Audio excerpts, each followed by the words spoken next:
let's see that how if else will be implemented. So for that, let's write a program to get hand sanitizer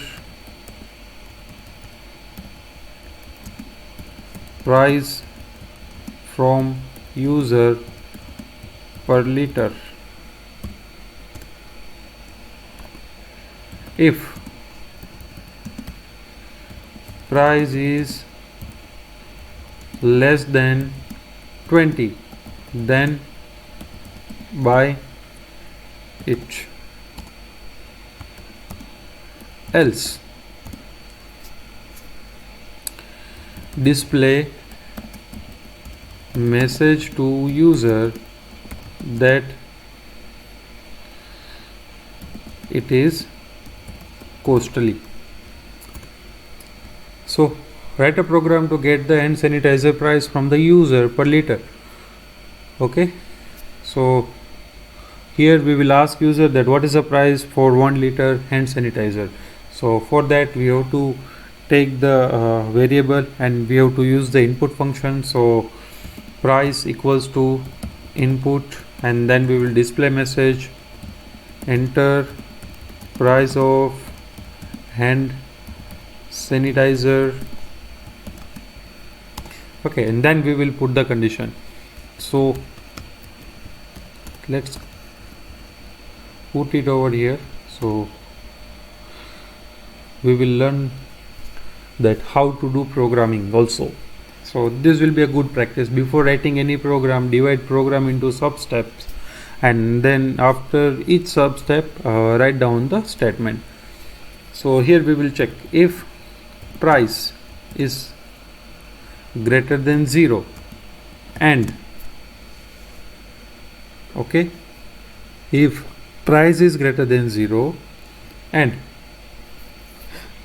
price is less than 20, then print sanitizer purchased. Okay, and else print it is costly. Now here the interesting thing is that here we are using two condition. Okay, in previous if we have used only one condition, but here we will use two condition. And if user is entering positive price and if it is less than 20, then we will buy it, and otherwise we will display message to the user that it is very costly. So let's execute it. But what is we forgotten? We forgot to convert this PR into price into integer. Okay, clear with this? So we have to make sure that whenever we are getting data from the user, we have to convert that data into the appropriate data type so we can use it properly. So let's display it, let's execute it. Enter the price of hand sanitizer. So let me enter, let's say -5. It is costly. Why? Because this condition is false. So always this else part will be executed. Now let's assume that user will enter only positive price. So we are entering 35. So 35 is greater than 0 and it is not less than 20. So this condition will be false, and then this else will be executed. Clear with this? Okay, now let us execute it again, and we will write down 15. We will enter 15 and then we will check, yes, sanitizer is purchased. So don't worry about this. In upcoming videos we will see various programming exercise in form of video.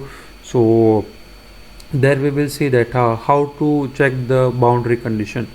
Okay, so in this video also we will implement nested if. So at that time we will check that how this can be useful, or this kind of condition can be useful, boundary condition can be implemented. Okay, so this is how if else can be used.